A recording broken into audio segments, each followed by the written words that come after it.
Hello everybody and welcome back to the channel. So I just hope everybody's okay and enjoying the summer and some nice weather. And thanks to everybody who's been liking and sharing my videos around. It's really helping me out and my channel's growing, so it's nice to see everybody here and liking and commenting. It's really good. So thank you very much. And if you are new around here, please subscribe. Anyway, what we're going to be doing today is looking at this random game called Evergate. Now, Evergate came out on the Switch last year, like around about this time last year, and it did do quite well. It was well received and did do quite well. It was shown off at one of the Indie World showcases last year, and it's just recently been re-released on the PlayStation 5 and some other consoles, and generally it's really good. It's basically a puzzle platforming game with a really charming character. Like, the character's really cool, but like it's got that Ori type of sense to it. The character, right?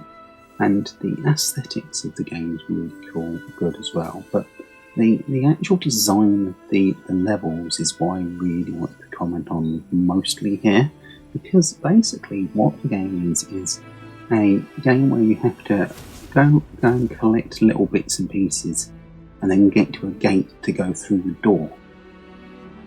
Now, as I was playing the game for quite a chunk of time, it was like, this reminds me of something else.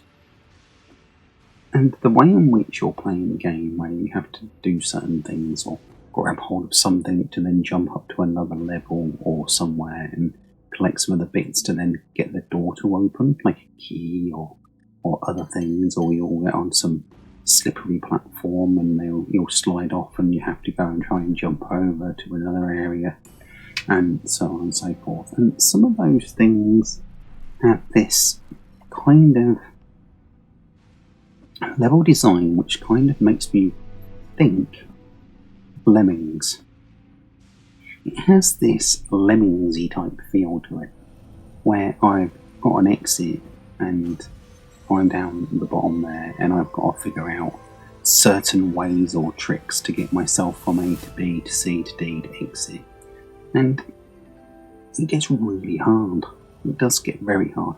Like, the level design is almost like it's forever changing itself between different worlds. Now, there's a bunch of different worlds and a bunch of different levels from with each different world, and you've got to try and collect parts of each of the different worlds to complete the game, basically.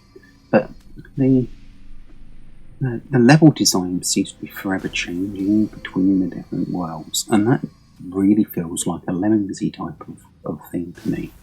And the graphical style, like I said, is really good. The soundtrack, some of the soundtrack can feel a little bit depressing, I must admit.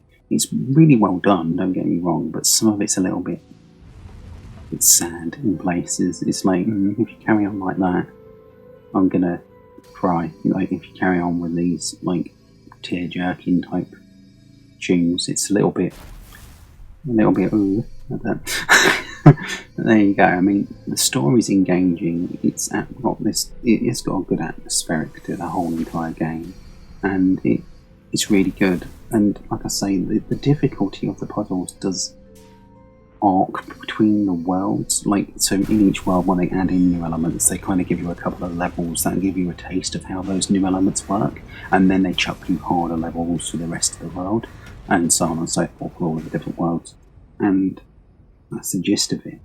So, you get all your different, typical world theming, like snowy, icy, grassy, rocks, blah, and spikes and all sorts. But, I mean, I did buy it on the Switch when it came out on the Switch, and it was on one of the sale deals, and I never got around to playing it because I saw it being in one of the sales. I think it was close to Christmas, and I picked it up digitally on the Switch. And then, like a week later, I saw the fact that it was getting a physical release on the PlayStation. I was like, oh, I'll just play it on that then. So I have basically just been playing a few hours on the PlayStation 5, and it is one of those games you can jump in and out and generally just play and not feel like you're compelled to be playing it for 4, 5, 6 hours, which really does mean the game is quite well suited to the Switch and its portability modes. So it's good to have it on both, really, if you can, because you get that half an hour enjoyment maybe on your portable gaming, as opposed to it being a game you need to play all the time. One of the reasons I grabbed it on the PlayStation, apart from it being physical, is it's a good game for between games as well. So if you're just coming off a long JRPG which lasts, 100 hours, and you don't want to go and jump straight into another 100-hour JRPG, something like this for an hour or 3 is quite an enjoyable experience. I mean, I enjoy jumping on pinball games for the same reason. That's something about most puzzle games you'll find, but the game's main focus is on those puzzles and the multi-part worlds with all the different levels from within them that build up the story. Now, the story is good, it's just not... It is a good game, it's just... Sorry, the story is really good, it's just not... it's different. It's not... The world and puzzles don't really lend to anything to do with the story, if that makes sense.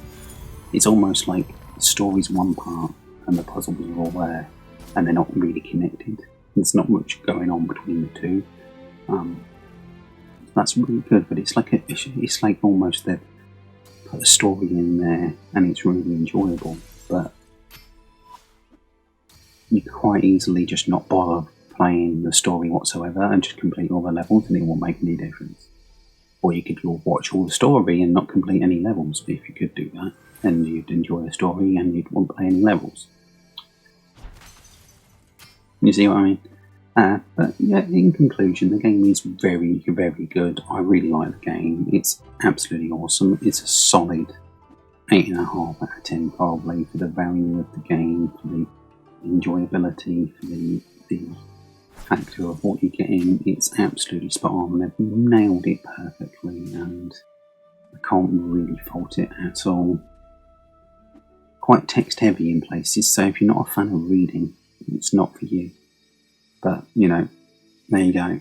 Some people don't like reading too much in games. They want everything spoken to you. But there you go. It's not costing, your high-end £70, so maybe the bit of reading is okay for people. But, yeah. But I really like it. I really, really do like it.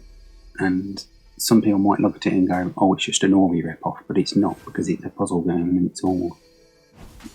It's very different, really, in places. And yeah, I think everybody should be definitely giving it a whirl and picking it up, really. So if you do want to ask me any other questions about the game, do drop some comments down below and I'll get back to you. And yeah, if you're new around here, please subscribe, and if you liked this video, drop me a like. Thank you very much, and I'll catch you on the next one. Goodbye.